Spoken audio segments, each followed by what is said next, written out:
And to that piece of lieutenant that's always on his podcast, bashing us, him.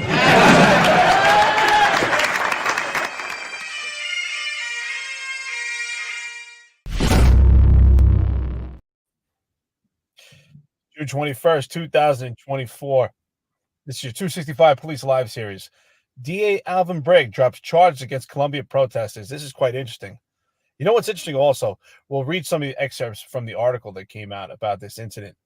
But what's interesting that I caught on and grabbed my eye immediately is that it said in the article that it was the NYPD rank and file that was not happy with this. It didn't say the NYPD leadership. So somehow this always comes back to the failure of NYPD leadership. Is it not, John? Every time it just circles back right to the leadership. Yeah, I mean, they're the water boys for New York City mayor. They're water boys for the people who are funding these acts of, honestly, domestic terrorism. Even the headline, Joe Marino, you failed us again. If you're listening to this, New York Post, I hate the titles, man. Your editor is terrible. New York Post used to be such a great newspaper for the titles alone, those front page covers with the headlines. You still pop a few out once in a blue, but they're few and far between. And when we get to regular articles like this, outrage as Manhattan DA Bragg's office drops nearly all cases from Columbia University's anti-Israel protest. I don't believe that this was an anti-Israel protest. It was an anti-West protest. It was an anti-American protest. It was a pro-Hamas protest. It was an anti-Jewish protest. It 100% wasn't an anti-Israel. That was like a portion of what was in there. But really what it was an act of domestic terrorism that was played down by not only our politicians, not only the mainstream media, but it was played down by the leadership of the NYPD, because when Columbia asked them to go in, Look what they did here. District Attorney Alvin Bragg's office dismissed cases against 31 of 46 people charged with trespassing in the Ivy League school's Hamilton Hall after a dramatic April 30th raid. Rounded up protesters at the Morningside. So this was a big media spectacle, Eric. Eric, they took over a campus building. They vandalized it. They blocked the doors. They pulled all the fire alarms. They cut all the cameras. They barred Jewish students from entering the hall, getting onto campus. Is this trespassing? Does this sound like trespassing to you? Would you charge these people with trespassing?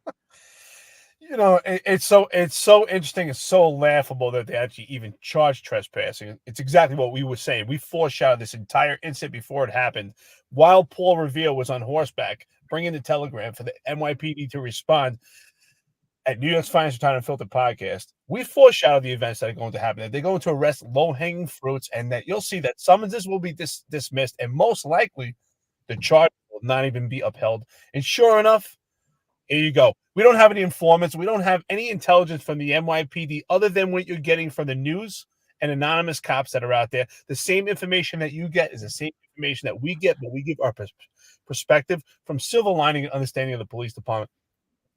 It's obvious that Tiffany Caban's voice, Tiffany Caban, New York City Council member, her voice was heard because she said it was outrageous to charge these people with burglary, because burglary is a violent crime, and this was not violent. I mean, look at these pictures. It wasn't violent. The police department did not have to respond to violence. Taking over a building and barring other people, impeding their ability to utilize the school, that's not violent. Taking over a school and holding hostages, that's not violent. Having an actual riot, this is not a protest, that's not violent. But we charge them with trespassing. Just keep in mind for the public, trespass is to remain somewhere unlawfully with no legitimate purpose. But burglary is the same thing except with the intent to commit a crime. Obviously, they had no intent to commit a crime. They were just there hanging out, having a good time. It's insanity to me. And then, you know, like, again, the flip-flopping on issue to issue. There's a train that gets taken over by these pro-Hamas domestic terrorists. They take over a whole train car, and one guy comes over on a loudspeaker and says, if there's any Zionists, here's your chance to get out now. And now the NYPD is looking for him. And what are they looking for him for? Coercion. They're looking to charge him with coercion. And even that, I believe, is is again just political theater, because there's a lot more charges in there, and there should be people held accountable who were actually with him, who were acting in concert with him. So that's why when the whole Columbia protest happened, and even before the Columbia, they took over Columbia in October 8th, from all the way up until to even today, we continue to say that the NYPD leadership and the politicians, namely New York City Mayor Eric Adams, are not charging these people appropriately. And by doing that, they're giving Alvin Bragg an easy out. This is a deal that's being made. We're only going to charge these people with trespass. We're not going to charge them with all of the crimes they committed: the coercion, the domestic terrorism, the inciting a riot, the vandalism, the calling of 911, right? They pulled all the fire alarms, which immediately should have raised a fire department and police response. But no, we needed a letter all of a sudden, right? We needed a letter all of a sudden to go in and in an emergency and assist people. Complete lies, complete gaslighting. And the fact that these people weren't charged properly has just opened up the rank and file of the NYPD to so many lawsuits.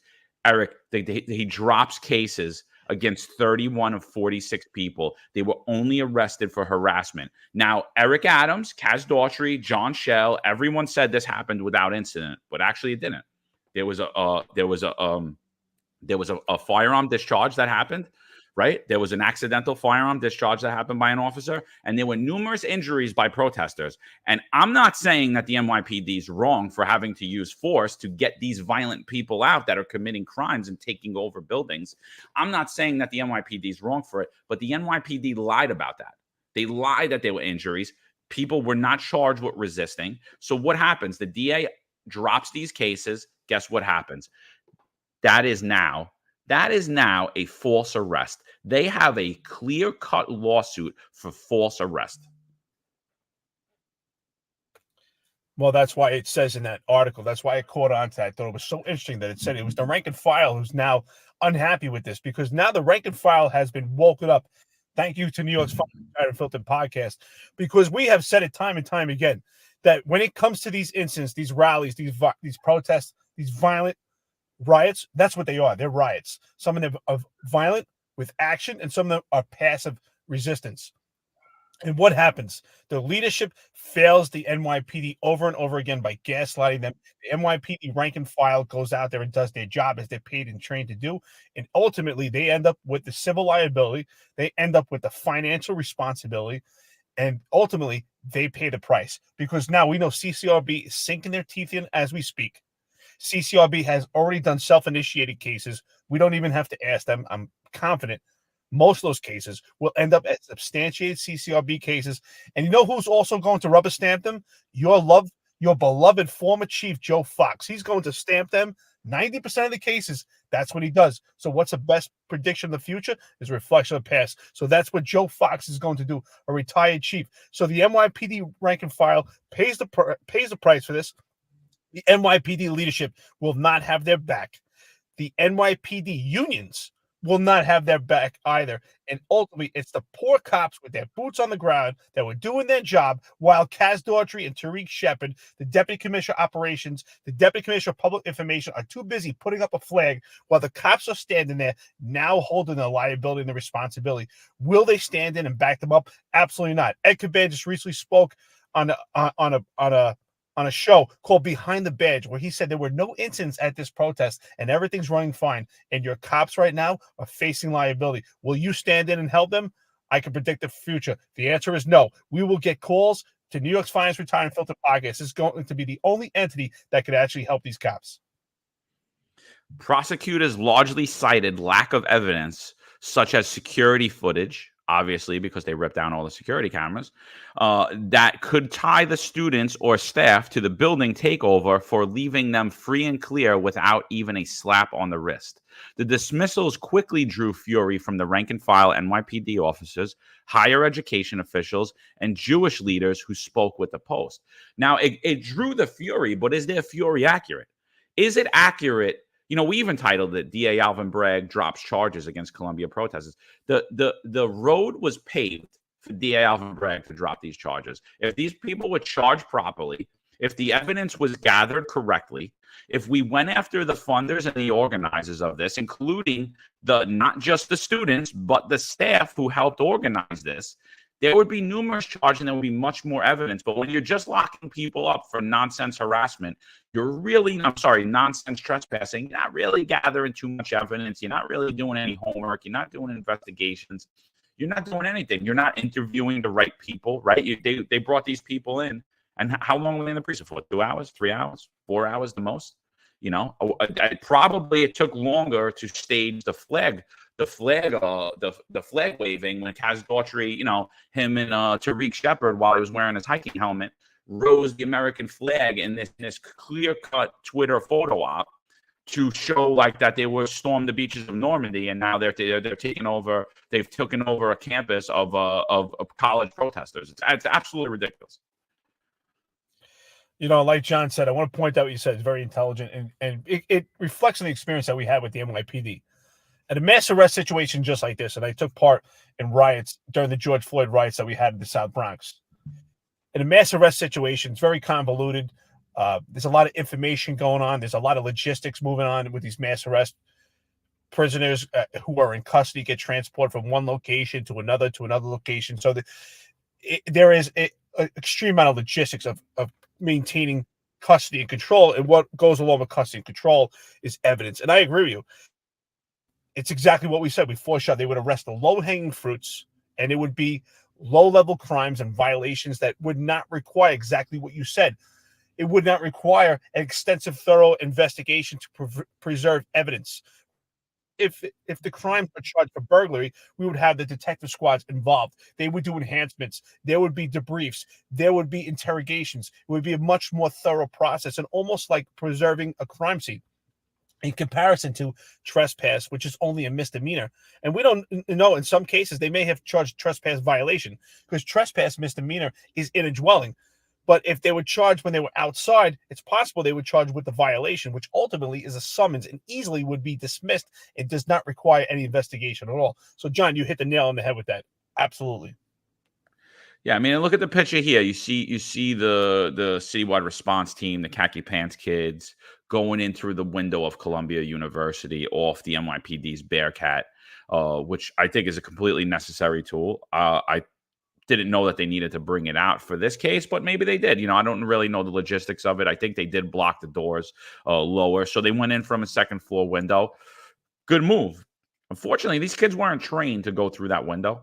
That should have been the members of ESU that went through the window. I mean, you saw the accidental discharge actually happened from a sergeant in ESU who had a lot of experience in emergency services. So these kids, they're very young on the job. They're rookies. They're obviously not trained to walk up on this Bearcat either. I mean, so luckily nobody was hurt. Luckily nobody was seriously hurt. Not the cops, not the dumb kids, not the dumb staff, and not the domestic terrorists who brought all this together. But I mean, it's 100% a failure on the part of the leadership. 100%. You risked officers' lives. You did this entire spectacle. You want to pretend like you're all patriots now. Kaz Daughtry is a patriot. Eric Adams a patriot. They love the flag. Eric Adams pulled another picture out of his wallet that he probably had his staff pour coffee on, and to show how patriotic he is. But you didn't charge the people appropriately. So you set your officers up for failure. You set New Yorkers up for this entire experience. And 100%, Eric, we called that the day of. We said it the day of. You could go back to our tweets. You could go back to our Instagram. You could go back to the shows we did on it. We said it over and over again. They're failing you by not charging these people appropriately, not just here, but the entirety of these acts of domestic terror. And what's the other problem? The other problem is something that we foreshadowed. I'm saying it right here because it's going to happen. I said that these actual riots, these protests that they're having, they're light, they're dry runs. That it's an ability for the agitators, the orchestrators, those that are choreographing these riots, who are funding it, to gather intelligence, to garner information, to see the response of the NYPD, to analyze it before the next summer of love comes, which I think is going to be the summer of war, because that's exactly what happened here. we could all give our perspective. We could give our opinion. We could just right now, we could see exactly what happened right in front of our faces. They took over a campus. Does it even matter at this point why they did it? If it's pro-Palestinian, if it's against Israel, if it's BLM, if it's I don't like my neighbor. At this point, does it even matter? The bottom line is they are disrupting life for New York City residents. They're disrupting life for everyone. And it's happened throughout the entire country. And all eyes are on New York City to see their response. And here's the response. Commit crime, commit domestic terrorist crime in New York City, and you will absolutely pay no consequence. The only consequence will be the liability of the police officers. So absolutely, this is going to happen again. It's going to happen more and more frequent. This is going to be the new phenomenon, and it's going to be far worse because they know there's absolutely zero consequence. John, if you knew, just think about when we were kids growing up, if you knew that you could get away with things and you would not get in trouble from your parents, would you have the ability to say on your own, I'm not going to do this again? You would continue to do it, and you would do worse because you test the waters. And that's what they did here. They tested the waters, and I'm telling you, it's going to be far worse come this summer. They've already paved the way. There is zero consequence. And you know what? Alvin Bragg, he opened Pandora's box. He enabled them. The NYPD leadership is exactly, when we talk about open borders, the NYPD leadership is the open border. They're a welcome mat. They're allowing DA Alvin Bragg to enable these protesters to continue on, and they fail to protect their rank and file. Inept, useful idiots. Political theater. That's all this is. All these arrests, the entire take back, the buildup of it, the asking for that, they're telling the public that they needed a letter, the news media buying it. This was all political theater done from the pretend to get stuff done team. This was all political theater. It's absolutely disgusting to watch people gaslight people. I don't care what side of the aisle you're on. If you're gaslighting people, there's something not right with you. You're a liar. You shouldn't be trusted. So, I mean, look at this. What was the other thing we kept saying? We kept saying that they're going to charge the low-level organizers, right? They're going to point to low-level organizers. The lone remaining Hamilton Hall defendant is James Carlson, the scion of a millionaire and executives who own a $2.3 million home in Park Slope. Ooh, right? Carlson, who's been dubbed as the possible leader of the Columbia protest, faces hate crime, assault, and petty larceny raps for allegedly torching an Israeli supporter's flag and then hitting the 22-year-old in the face with a rock during an April demonstration. He is also accused of destroying a camera inside a holding cell at one police plaza after he was taken into custody during the Hamilton Hall takeover. Prosecutors say they plan to move forward with the charges against Carlson, who's been dubbed a wannabe bad boy and is due back in court on July 25th. I'm going to go right out there on a limb right now. I'm going to say this idiot, James Carlson, this white lib from Park Slope, same neighborhood that Bill de Blasio and Brad Landa come from, by the way, who also own $1 million homes there. He is 100% not the leader. The leaders of these organizations are sitting up in their offices, in their air-conditioned offices and suits, and are nowhere around these protests. The funders of these protests are being allowed to act with impunity. This is just a useful idiot. James Carlson is not a leader. You know that, New York Post. You know that, Joe Marino. He's not a leader. He's a useful idiot. Oh, dude, you nailed it on the head. I was thinking the same thing. It's exactly what we've been saying. They're going to arrest low-hanging fruits and gaslight, and gaslight the public and believing that the NYPD actually addressed this properly. James Carlson is just a pawn in this entire political arena. James Carlson has no impact on this at all. Here's some guy. It's almost like the January 6th incident where they're just arresting people that were nearby that weren't even inside the actual event, but they're going to arrest them to make it believe like they're really getting some of these people. And it's the same thing right here. To James Carlson, I'm sure he has something to do with it, but he's absolutely not the leader that's actually funded it. Did money bypass through his hands? Listen, it's possible, but he's absolutely not. Again, low-hanging fruit does not make any impact on it. Failure on the NYPD, failure on the DA's office, failure on the politicians. Just total political theater. Everyone, you know what? Just watch this with us. It's a great show. Just keep the popcorn rolling. Get stuff done, baby. Lack of evidence, one said. Apparently, body-worn camera wasn't enough. We have a DA giving them what amounts to mandate to push the envelope further now, fumed another veteran cop.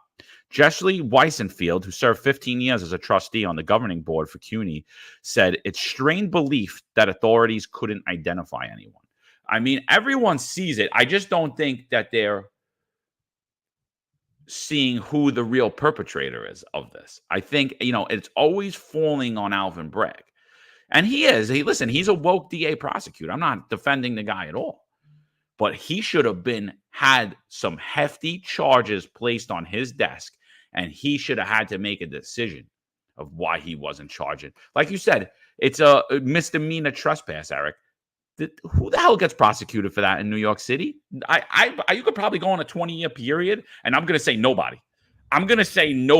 Maybe a handful of people in a 20-year period have been charged for misdemeanor trespassing. They all plead out to nothing. They did that on purpose. That was done on purpose. That is gaslighting. It's political theater. How can it be that you can't identify a single person? He said it's not acceptable and it's not good for the city. I mean, they have every right to be outraged, but you and at the other end of it, you don't, because this didn't shock us. We didn't read this article like, oh, here it is. We told you so. I'm surprised if anybody's shocked. Again, we foreshadowed this information because, listen, we could read a room, we could read what's going on here.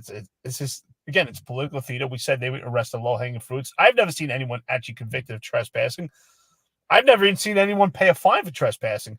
First of all, I'm sure the question's going to be asked, did they have signs posted that you can't trespass in this location? But you know what's interesting about this, right? You said no one's being identified with these body cameras. You know who will be identified through body cameras?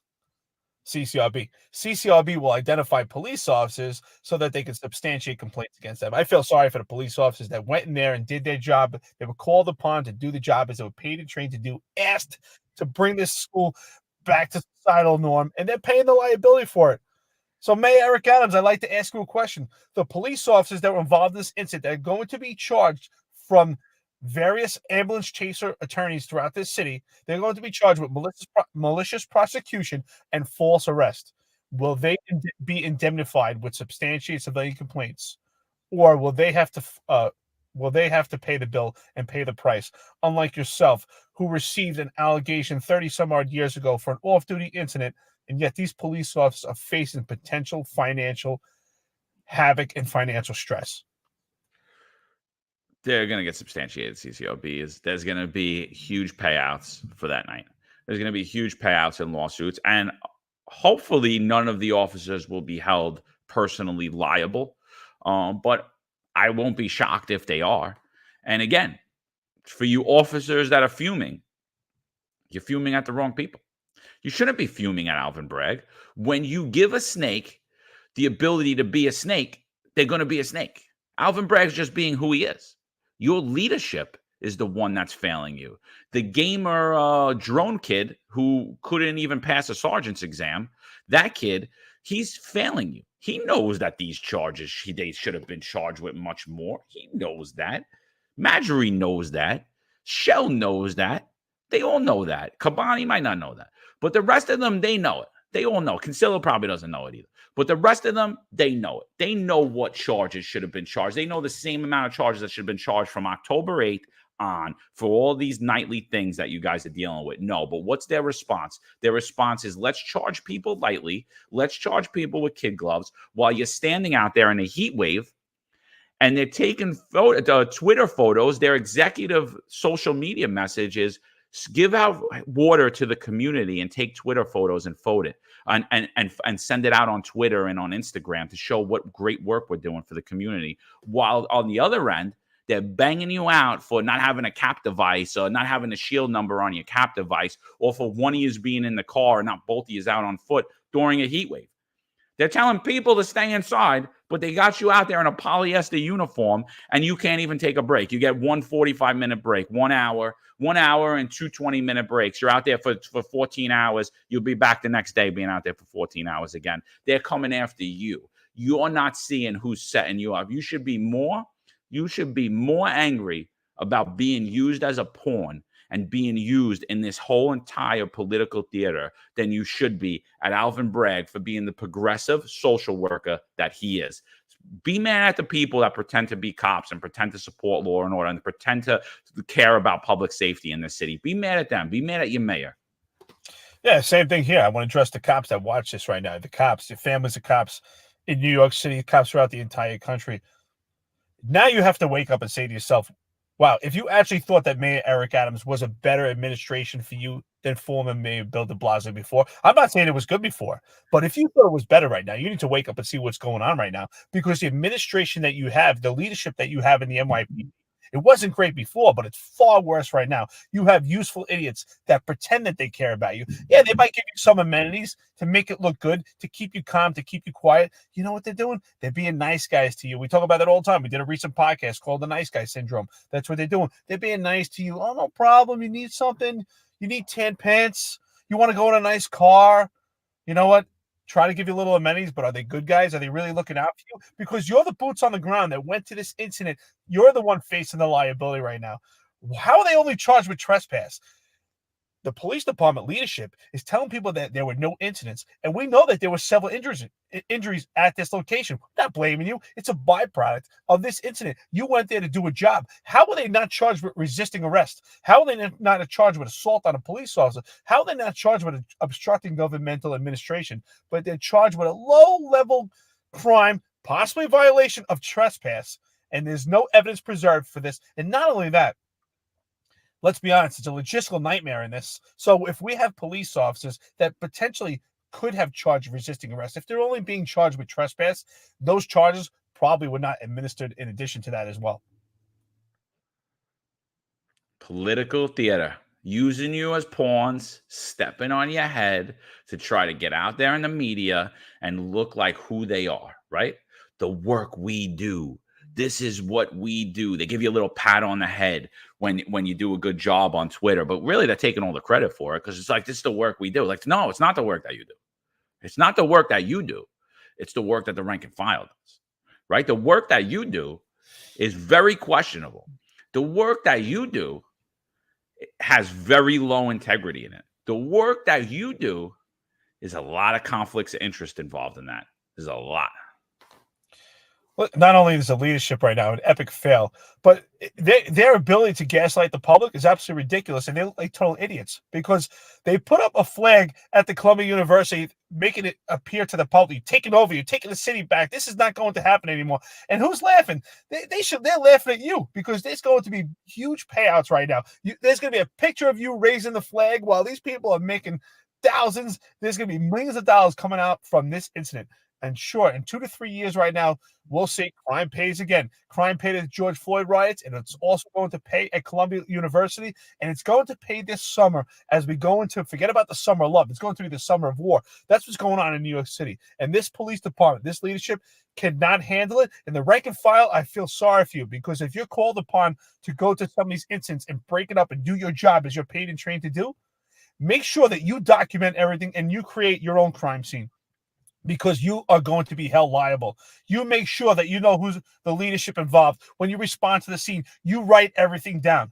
Everything down. Every leader that's on that scene, everyone that tells you to do something that you know that's going to put you in a position where it's going to be malicious prosecution, false arrest, and you're going to pay the liability. I'm sorry. I feel sorry for you guys, honestly, because that's the position that you're in right now. And it's at the behest of the leadership of the NYPD. Not only is it Mayor Eric Adams, but you got to look at small unit leadership breakdown. It is at the behest of your leadership, Kaz Daughtry, your real de facto police commissioner. You know, let's just talk about that 1 second for the cops, Eric. I just want you to back up on that. I just want you to talk about that for 1 second, because that was something I always hated as a cop.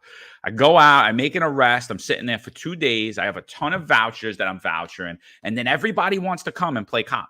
Everybody wants to know what's going on. People, I would flip out. Don't touch my stuff. Get out of here. Get out of the room. Don't come next to me. Everyone's like, oh, he's got an attitude. It's like, no, you want to play cop, do it when you have your uniform on. You want to play cop, don't wait till you make rank and you don't have to put your name on paper and go to court. Don't play cop at that point. Don't come into my search warrant when we have a search warrant and start touching things and be like, oh, look what I found, but don't put me down on scene. You know, don't do that. So Eric's 100% right. When they're giving you an order, write it down. who told me what. This is who told me that. And it goes for you bosses too. Because it goes for you sergeants and your lieutenants too. Don't be scared that the chief told you something. He told me that this guy was under. Were you there? No, I wasn't there. He told me he was under for this con. I assigned it to him. Chief, whatever. Put it on him. They're going to put it on you. I hate that. I used to hate that when the police department, especially would do search warrants and things like that. And when I would have all kind of, different types of various leaders show up at the scene, and they were all excited because we would apprehend numerous firearms, extreme amount of drugs, and they would look great pictures for Twitter. And they wanted to come over. I'm like, listen, and I would tell them straight out, don't touch anything. I'm telling you right now. And I don't care what rank they are. Don't touch anything, because if you touch it, I'm putting your name down and you're going to court with me. So they knew when they came in, they weren't touching anything. Listen, this is my scene right now. And that's what you have to do right now, you cops. You have to stand up right now, right? Sometimes there's an ability to managing people below you, right? If you're a police officer, you have to manage yourself, but you also have to manage the people above you. Say, listen, of course you want to be respectful. Listen, sir, I get it. This is interesting stuff, but if you're going to touch anything, I'm going to have to document it, and you may be called to testify. Believe me, you say things like that, they don't want to get involved because they don't want to go to court. They only want you to face the liability. And that's why it's fair leadership in the NYPD. Fair leadership. It's always self-serving, and they just pass the buck to the boots on the ground. Look, again, the NYPD failed them because they were waiting for Paul Revere to come on horseback, and they first went in there at night. Of course, things are going to be heated up at night. These kids are probably drinking. They're tired. They're frustrated.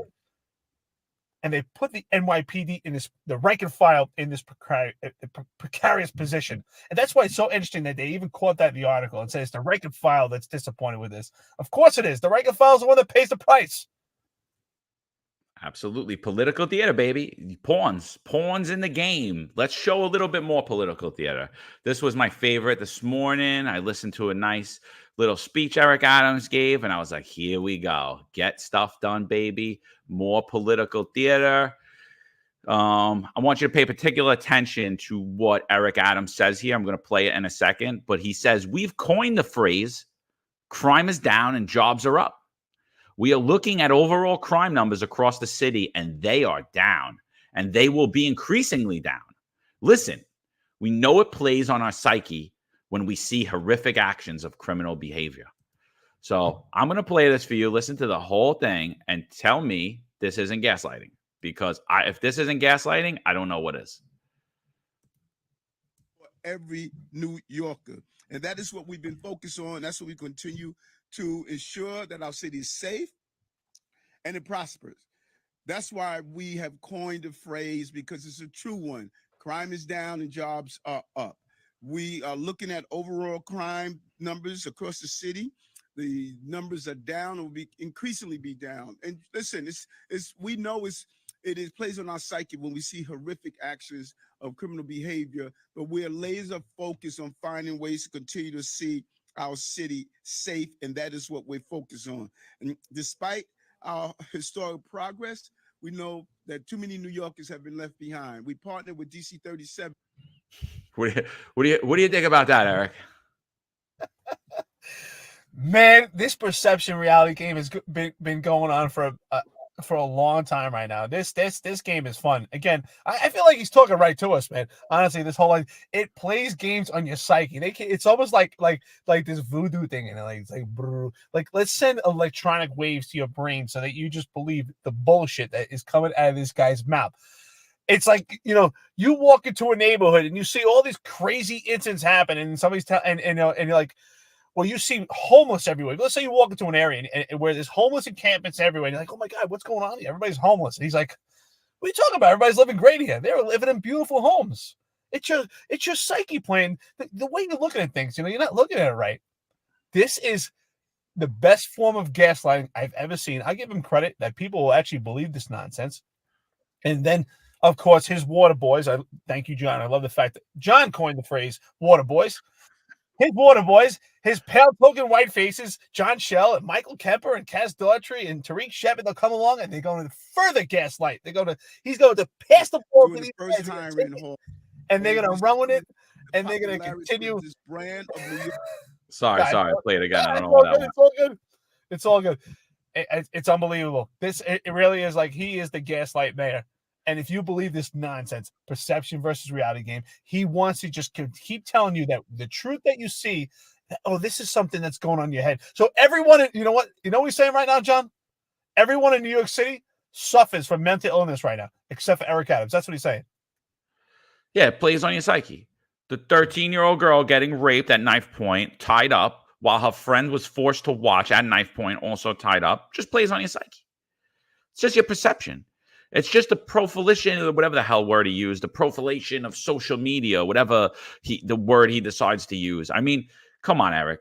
You watched the show yesterday. You got a little annoyed at what we were saying because we're saying the reality versus your painted perception that crime is down. Crime isn't down, my friend. Crime is up over 20% since you took office. Stop the lies. Stop the nonsense. Stop the gaslighting. You cannot fix a problem you're unwilling to identify, and your administration has failed. Your administration is a complete, utter failure. Bill de Blasio, the communist, the Park Slope white lib, he was a better mayor. He was more stand-up than you, and he was a communist cop hater, but he admitted it. At least I know who Bill de Blasio was. At least we know who he was. He didn't hide from the fact. He didn't cry every time the media beat him up, which they did daily, right? You can't handle any of this. You're incompetent. You're inept, and it shows. And it shows on the streets of New York City. New York City today is in so much worse shape than when Bill de Blasio was the mayor. It's not even funny. And I'm not talking about just in crime. Crime's up significantly since when Bill de Blasio was the mayor. I'm not even just talking about crime. I'm talking about go out and look at the quality of life. Drive down Canal Street. It looks like Mogadishu. Drive in Bay Ridge in Brooklyn. There's mopeds and scooters everywhere. It's lawless. It's completely lawless. Traffic fatalities are up. You know why? Because nobody's following the law. It's like you're driving through a third world country and scooters are just doing whatever they want. I mean, I'll tell you right now, I lived in New York my whole life. I go back every few months, and I'm like, what is going on here? My neighborhood looks in shambles. I lived in a very nice neighborhood in Staten Island called Dungan Hills. You know, I went 2 years ago. I had tweeted about that there was a Dunkin' Donuts that was on my corner that shut down, and the Dunkin' Donuts was 24 hours. It was busy all times of the day. It was on Highland Boulevard in Staten Island, and I said, what is happening here? A very famous pizzeria shut down on my corner, gone. And I put it out 2 years ago, and I said it when I was back. And then I go back in the January and I put it out again. And everyone's like, you're gaslighting. They're just putting new businesses there. I go back 6 months after that. I go back 6 months after that. I go back recently. Guess what's there? Nothing. Empty storefronts. Homeless people, drug addicts, and empty storefronts. That is Eric Adams' legacy, and more crime. That's his legacy. You know what? I want to play Eric Adams' game. Let's play. John, let's play for a minute. Ready? Let's play perception versus reality. I'm going to say something. You tell me perception or you say reality. Let's play this game. Crime is up. Perception. Crime is down. Oh, I'm sorry. Crime is up. Reality. Crime is down. Perception. The migrant crisis is flourishing. Is flourishing? Well, it's politically. I would say, yeah, that's reality. It's flourishing. Yeah. Transit crime is down. Perception. Right. The protests are peaceful. Perception. Yes, and Ed Caban said that there were no incidents at the Columbia University. Flat out lie. There you go. Yeah, listen, it's so simple. That's the point of this. Listen, everything that Eric Adams is telling the public is just a complete lie. Because John said this. John, you remember we were talking about? I think you actually said it online, but I know you said it offline. You said, you know, this administration is just fighting the truth. That's exactly what they're doing. They're fighting the truth by making you, and this is like Gaslight 101, making you believe that what you are seeing is not true. It's almost like you're looking at the sky and you're like, the sky's blue, and somebody's telling you, are you out of your mind? That sky's red. What are you looking at? There's something wrong with your psyche. That's what Eric Adams is doing.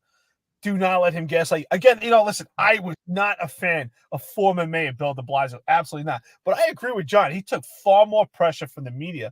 And if anything, I would say at least he was more of reality than Eric Adams. He said the truth. He didn't like the cops. He said straight up.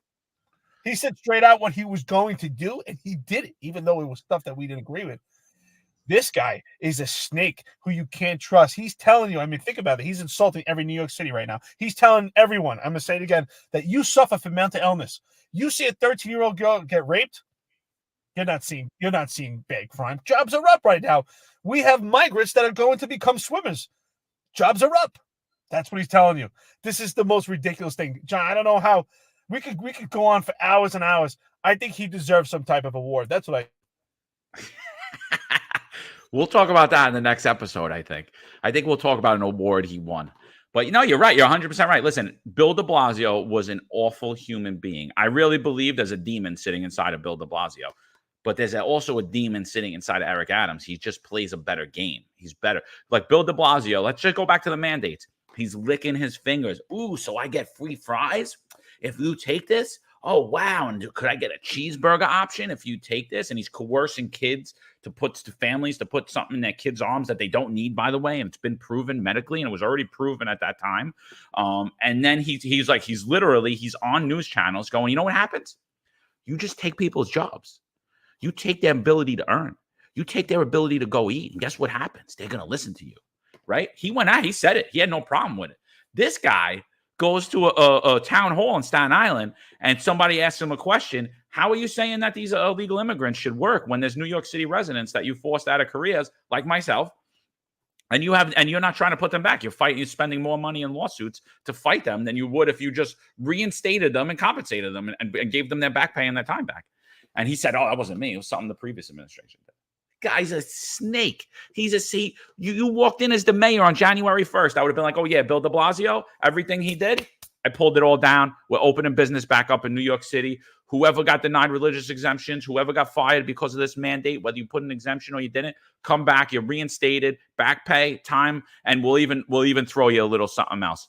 City would have been fine. There would have been no need to fill the gap in jobs, employment, and anything. Like this is, but Eric Adams, again, I said it a long time ago, and I'm going to say it again. Bill de Blasio drove New York City to a cliff.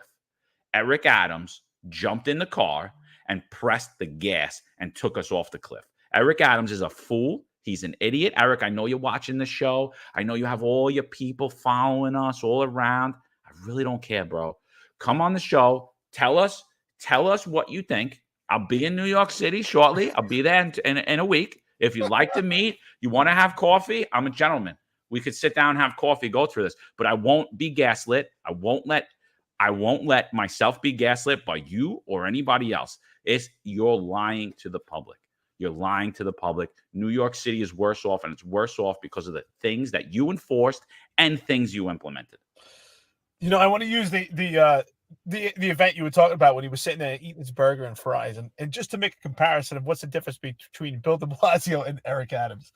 It's funny, right? Because Bill de Blasio sitting there, he's slicking his fingers, and he's eating the burger and fries, talking about how good it is, it's tasty, right?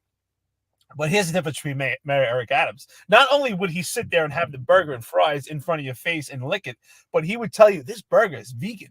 This is the Impossible Burger. It's plant-based. This is healthy for you. These fries, these come from the best potatoes. This is healthy. There's no saturated fats in it. That's the difference. So think about it. At least the Blasio will tell you straight out, ha, sucker, I'm going to make you eat this burger because you need to keep your job. Eric Adams will tell you, you're going to eat this burger because it's healthy for you, because it's good for you. Who's the man that you trust? I don't trust either one of them. But I tell you what, Bill de Blasio was the devil that we know. Eric Adams is the devil that you don't know because you have no idea who he is. John said it. You don't know if he's for or against it. Think about it. Pick a topic and ask yourself, what is he going to say? It's almost like Jack in the Box because you don't know. It depends on what his political friends at that time are saying, and then you'll find out what he's going to say. I forget the movie, but like reading this article, reading the title, reading the comments from the cops. Oh, we're outraged. The rank and file's outraged. Be mad at yourself. Be mad at yourself for not seeing it. I forget the movie that it is. Natural Born Killers. There's a scene in the movie. Girl takes like some type of drug. She's sitting there with this like old Indian guy, and he's giving her a parable. He's telling her a parable about the snake, right? And it's the snake gets run over by a car. Woman sees the snake. It's a poisonous snake. It's laying there. It's like, help me, help me, help me. Woman takes the snake. She nurses the snake back to health. Snakes one day, she's there. She loves the snake. She got him all healthy. He's good. He's this. All of a sudden, she walks in one day. Boom, snake bites her. Venomous, deadly. She's going to die in minutes. And she's like, why'd you do this to me? Why'd you do this to me? I nursed you back to health. I fed you. I got you strong. And he said, because I'm a snake, you dumb bitch. And that's exactly what's going on right now. Be mad at yourself, you dumb idiots. Start voting better. Get not only Eric Adams out, get city council out, get state assembly out, get your senators out. Start paying attention. Start speaking up. Stop shirking your responsibility. Yeah, I think we nailed it home here. I think that we addressed all the issues here. Absolutely. This is just an administration that's gaslighting. We've told you that. But ultimately, that's why I think who holds the most responsibility in this game right now? Yes, Mayor Eric Adams, he's going to play his political game. But it's also the NYPD leadership that has failed the public the most because they're responsible for public safety. They know the inner linings of how crime works and how to keep the public safe, but they're more interested in their own self-serving careers. They're more interested in Twitter photos, putting up a flag at the top of some pole, trying to reflect on Iwo Jima. When the reality is there was nothing taken over. This was just a test run. And if you ask me, it was the protesters that won. They won. Honestly, it would have been a great idea for anyone to participate. That, hey, listen, come down, create havoc. The police department's going to respond. They're going to arrest you. And in 3 years, you're going to get a nice check. And that's what's coming out of this. The cops pay the liability, and crime sure does pay. It pays in New York City. Thank you, Eric Adams, and thank the NYPD leadership. Absolutely. And guys, the T-shirt I'm wearing, Pour the Finest. Law enforcement owned company, tied NYPD guys. Proceeds go to charity. It's great coffee. Check them out. Pour the Finest. Sorry, wrong thing. That's their logo right there. They're one of the few companies out there that support this podcast, that are unafraid to call me and Eric friends, that are unafraid to share our posts and get out there and put themselves in the spotlight like we're doing. So we appreciate those companies that stand with us. Make sure you support them. Pour the Finest. I drink the coffee myself. I toned down my coffee drinking in my older years. I do a lot of decaf now more than I do other things, but I love Pour the Finest. They're great guys. Check them out. Eric, you got anything before we get off? Yeah, I'm so glad that you just say that because I want to point that also, right? Sometimes we have to get accolades to our supporters. Big Dick Ballistics. Anybody check him out? Big gun guy. This guy, I mean, I'm telling you, he's a specialist in firearms. If you're curious about training, check him out on YouTube. Big Dick Ballistics. Check him out on Instagram. He wears our shirt. He supports us. I want to thank you, brother, for watching this. Thank you for everything that you do. I appreciate our supporters. New York's Finest Unfiltered Podcast. Law enforcement professionals dedicate their lives to serving and protecting our community.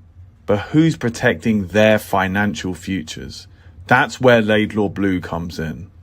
Our wealth management platform is specifically designed for the law enforcement community. Laidlaw Blue is a division within Laidlaw Wealth Management, run by retired New York City detective John McDermott. His status as a retired detective uniquely positions him to establish a deep connection between Laidlaw Blue and the law enforcement community. Our platform is easy to use and provides a range of financial services, including investment management, retirement planning, and insurance solutions. With Laidlaw Blue, you can secure your financial future and provide for your loved ones. Our team of experienced financial advisors understands the unique challenges and opportunities that law enforcement professionals face. We're here to help you navigate the complexities of financial planning and achieve your goals. Laidlaw Blue. Secure your financial future today. Book a meeting using the QR code displayed or call us directly on 888 901 Blue. That's 888 901 Blue.